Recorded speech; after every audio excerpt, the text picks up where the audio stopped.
Ran poនឹងជំរាបសួរហើយមកទៅសេពាក្យខ្មែរបន្តទៀតពាក្យបុរាណអក្សរបុរាណមានទៅសេមកចាំមកយើងចាប់ទាញមកអានេះគុអក្សរគោពីដើមទាញទៅឆ្វោកចាំមកហើយដាក់សក់បន្តិចមកហើយដាក់ជើដាក់ស្អុកពីក្រោមមកស្អ៊ូនេះស្អ៊ូនេះអក្សររយើងដាក់សោមកយើងទាញចេះមកដើម្បីស្រួលឆ្វោកចាំមកហើយដាក់ស្អាមួយទៀតអានេះអក្សរសយើងទាញសេអក្សរសមកទាញទៅលើចឹងមកដើម្បីអក្សរសយើងគេសេចឹងហើយពីដើមចឹងហើយជើងសមួយទៀតដើម្បីសេជើងសយើងទាញចឹងមកឆ្វោកចឹងមកនេះអក្សរសជើងសអានេះហើយជើងវោពីក្រោមមួយទៀតហើយអក្សរផូយើងទាញចឹងមកឆ្វោកចឹងមកដើម្បីវាពត់ពេនតិចណាអក្សរផូបើមិនចឹងទេវាអត់កាត់តម្រង់អក្សរផូទេហើយនេះយើងទាញទៅសេអក្សរយើងអក្សរដូនតាយើងបើយើងមិនទៅសេទេទុកឲ្យអ្នកណាអ្នកទៅសេអានេះជើងអីជើងយោយើងទាញចឹងមក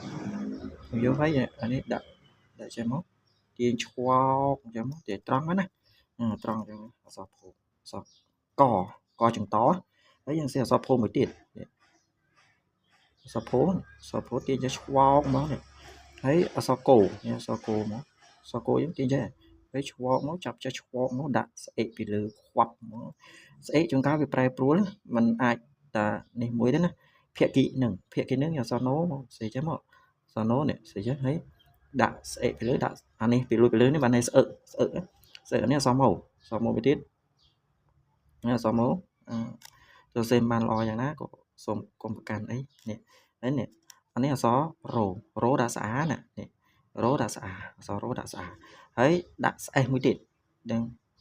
នេះអានេះអក្សររោហើយរោដូចគ្នាទៀតរោដាក់នេះហើយដាក់ស្អេសពីលើយើងដាក់សក់បន្តិចមកដើម្បីកអក្សររោហើយយើងនាំគ្នាអានទាំងអស់គ្នាថាគុរុសវផាត្យានេះភាគីនឹងមុរារ៉េសភាគីនឹងមុរារ៉េសនេះអូខេបាយចម្រើនពរ